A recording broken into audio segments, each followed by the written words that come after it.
এটা হচ্ছে খোলাজারি পিঠার গুলা, যেটা চিটাগাং, নোয়াখালী, ফেনীতে খুবই পপুলার একটা পিঠা। আর ঢাকাতে এভাবে স্ট্রিটে আমরাই প্রথম এই খোলাজারি পিঠাটা উদ্বোধন করি। আমরাই প্রথম। চিটাগাং, নোয়াখালী, ফেনী প্রচুর পরিমাণে রিপিট কাস্টমার আমাদের এখানে আসে শুধুমাত্র এই খোলাজারি পিঠাটা খাওয়ার জন্য। এটা কি দিয়ে বানাইছেন আপু? এটা হচ্ছে গিয়ে ভাইয়া চালের গুঁড়ি ডিম মিক্স করে বানানো হয়। চালের গুঁড়ি ডিম মিক্স করে বানানো হয়। প্রচুর টেস্টি, হেলদি, সল্টি একটা পিঠা। আর যেটা হচ্ছে আমাদের এখানে খাওয়া যায় হাঁসের মাংস, গরুর মাংস আর কাঁকড়া ঝোলার সাথে। কাঁকড়া ভুনাটা আমাদের হচ্ছে আর্লি শেষ হয়ে যায়। যারা কাঁকড়া ভুনা খাইতে চান তারা অবশ্যই 7টার আগে আমাদের ফুলটাতে চলে আসবেন, কারণ প্রচুর পরিমাণে ডিমান্ড কাঁকড়া ভুনার। গতকালকে যে পরিমাণে গিয়েছে তার থেকে বেশি নিয়ে আসছি আজকে।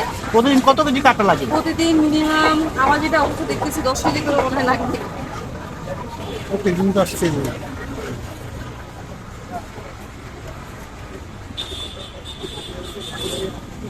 সবাই দেখ মাংসের ভিডিও, ওই জায়গায় আমরা পিঠা বানার ভিডিও গেলাম।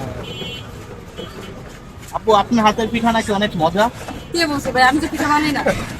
এই যে আমি পিঠা খাইলাম অনেক মজা লাগবে, কে বানাইছে? ওটা হচ্ছে